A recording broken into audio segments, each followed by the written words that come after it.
मैं डॉक्टर प्रमोद वाजपेयी निरोग जीवन से पिछले 35 वर्षों से प्राकृतिक चिकित्सा के क्षेत्र में काम कर रहा हूं।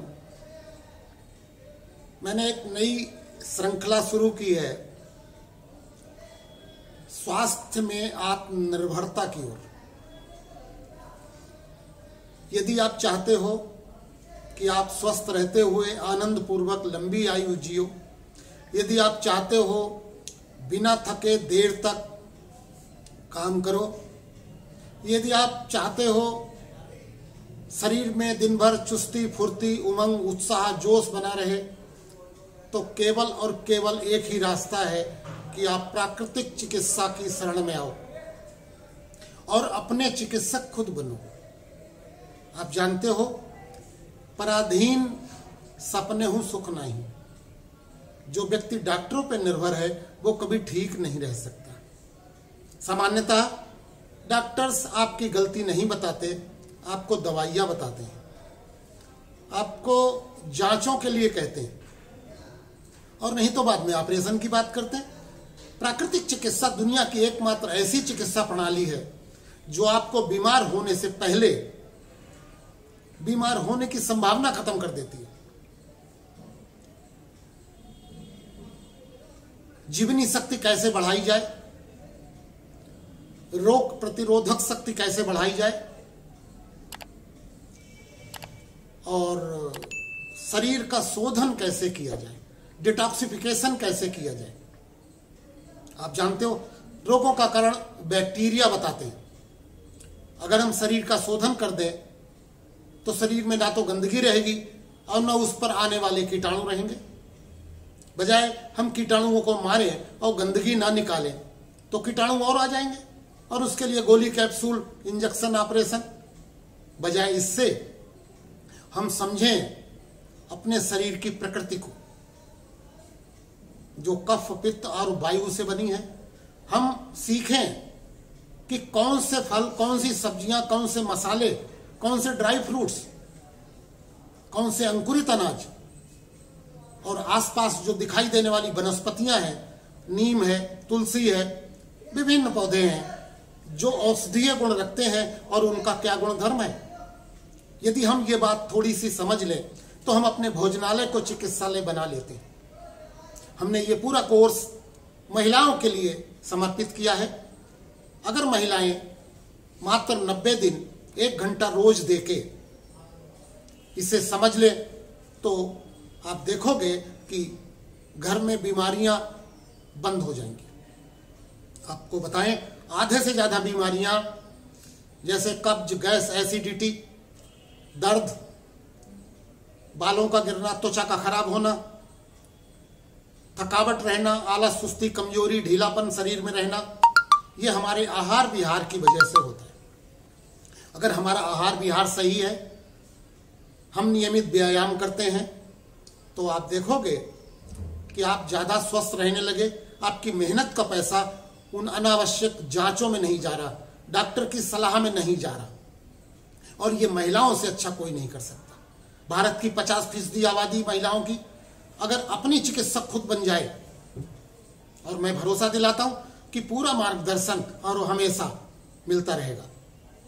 मैंने जितनी किताबें लिखी वो सब किताबें केवल इस पर निर्भर करती हैं कि हमारे भोजनालय में मेथी क्या करती है, हींग क्या करती है, जीरा क्या करता है, कब्ज क्यों होती है, गैस क्यों बनती है, बाल क्यों गिरते हैं, और उन सबको हम महिलाओं के द्वारा कार्यान्वित कराना चाहते हैं ताकि शरीर से आप ठीक रहें। यह श्रृंखला एपिसोड की रोजाना मात्र 10 से 15 मिनट की होगी और यह आपको ये बताएगी कि जो प्रचलित रोग हैं इनको से बचा कैसे जाए। जाड़ा आया है तो जाड़े में होने वाले एलर्जिक, अस्थमा, जोड़ों का दर्द, इन सब से हम कैसे ठीक हो। दवाई खाना मजबूरी नहीं है, पैदा होने के बाद मरना जरूरी है, लेकिन बीमार हम अपनी गलतियों से पड़ते हैं। और वो गलतियां क्या होती हैं? आहार विहार की, रहन सहन की। आज हम एक छोटी सी दिनचर्या आपको बताएं। कि सुबह जब हम सो के उठते हैं तो पानी नहीं पीते या कम पीते। हम चाहते हैं गर्म पानी पिए और वो कोई भी व्यक्ति हो सभी को फायदा करेगा। उसके बाद जो हम चाय बिस्कुट नाश्ता करते हैं ये गलत है। हफ्ते में एक दिन कभी बिस्कुट ले लिए, अन्यथा हम चाहते हैं कि जो मखाने हैं वो चाय के साथ लिए जाएं। मखाने आपके न केवल हड्डियों को मजबूत करेंगे बल्कि प्राकृतिक होने के नाते शरीर को फायदा पहुंचाएंगे, जबकि बिस्कुट उनकी बराबरी कभी नहीं कर सकते। नाश्ते में अगर अंकुरित मूंग चना उबाल के लिया जाए नींबू नमक डाल के, तो ये एलाइव फूड है, सबसे बढ़िया भोजन, सबसे बढ़िया नाश्ता, शरीर को जीवनी शक्ति बढ़ाने वाला है। फाइबर पहुंचने से पेट में कब्ज गैस एसिडिटी नहीं रहती, मोशन खुल के होता है। नहा धो के नहाना नियमित जरूरी है और शरीर के सभी अंग बराबर महत्वपूर्ण हैं, इसलिए पूरे शरीर को खूब मसल के कायदे से नहाया जाए। साफ सुथरे कपड़े पहनना, रोजाना बदलना हमारे चर्म रोगों को नहीं होने देंगे। जो हमारा दोपहर का खाना हो उसमें 2 भोजन है। एक तो हमने दूध पे चर्चा नहीं की, 25 साल के बाद दूध वर्जित है। अगर आप जरूरी समझते हो तो सोते समय ले सकते हो, दिन में नहीं। दोपहर में साग सब्जी फल जूस सूप अंकुरित सलाद ड्राई फ्रूट्स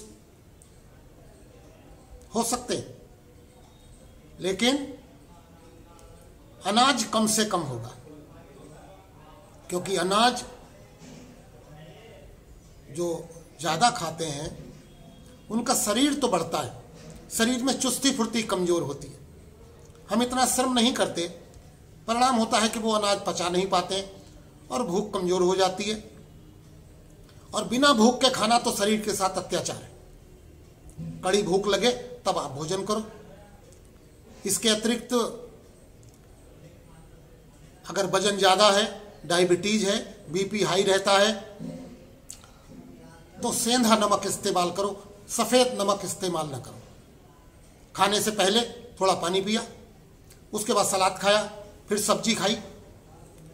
मूंग की दाल बहुत बढ़िया है, लेकिन जिन्हें गैस बनती है वो अरहर उड़द राजमा छोला चना की दालों को से परहेज करें। कोई वस्तु नुकसान नहीं करती, उसकी मात्रा नुकसान करती है। अगर कोई चीज आपको बहुत प्रिय है तो उसकी थोड़ी मात्रा ले सकते हो, लेकिन नियम से लेना हानिकारक होगा। हम आपको आगे बताएंगे कि जो आसपास की वनस्पतियां हैं वो कैसे औषधीय गुण रखती हैं। हींग मेथी जीरा हल्दी कैसे औषधीय गुण रखते हैं। लेकिन भोजन को समझ लो, मौसम के जो फल हैं उन्हें अपने नियमित आपको लेना है। सुबह को सूप भी ले सकते हो। सुबह को कुछ ड्राई फ्रूट्स हैं, मुनक्का अंजीर अखरोट बादाम, ये भिगो के पीस के ले सकते हो सुबह नाश्ते के समय। उससे क्या होगा, कब्ज गैस नहीं रहेगी और शरीर की जो अंदरूनी शक्ति है वो बढ़ेगी। रात को हम चावल के पक्ष में नहीं है, सलाद के पक्ष में नहीं है। रात को हम जो भोजन लें वो दाल का हो, लेकिन अरहर उड़द राजमा छोला नहीं। मूंग की दाल मसूर की दाल, सब्जी, मौसम के हिसाब से जो बीन्स आ रही हैं, साग आ रहे हैं, बथुआ आ रहा है, उनकी चपाती लें। अगर आप ऐसी चपाती लेते हैं और उसका साग में बथुआ मेथी वगैरह लेते हैं तो वो ज़्यादा लाभदायक होगा। खाने के तुरंत बाद पानी ना पिए, उसके 1 घंटे बाद पानी पिए। ये मोटी मोटी दिनचर्या है, लेकिन ये चीज़ सबके लिए फिट नहीं बैठ सकती। लिहाजा हम ये भी चाहेंगे कि हमारा नंबर है 9911813388। इस नंबर पर आप हमसे बात करें और आप पाएंगे कि यह जो हमने आपको विधि बताई है आहार की, ये आपकी बहुत मदद करेगी। कोई भी रोग हो, हम धीरे धीरे एक एक रोग को रोजाना बताएंगे, ये क्यों होता है, कब होता है, क्या गलतियां होती हैं इसके पीछे, क्या आहार विहार होना चाहिए, क्या परहेज होना चाहिए, और हम आपको ये भी बताएंगे आयुर्वेद में कौन कौन सी औषधियां इसके लिए दी जाती हैं। लेकिन परहेज बहुत जरूरी है। आपको बताएं, पुराने समय में उपवास के द्वारा, लंघन के द्वारा, फास्टिंग के द्वारा विभिन्न रोगों को ठीक कर लेते थे। हर 6 महीने के बाद नवरात्र होते थे, व्यक्ति 6 महीने ठीक रहता था यदि ईमानदारी से, सच्चाई से उपवास कर ले।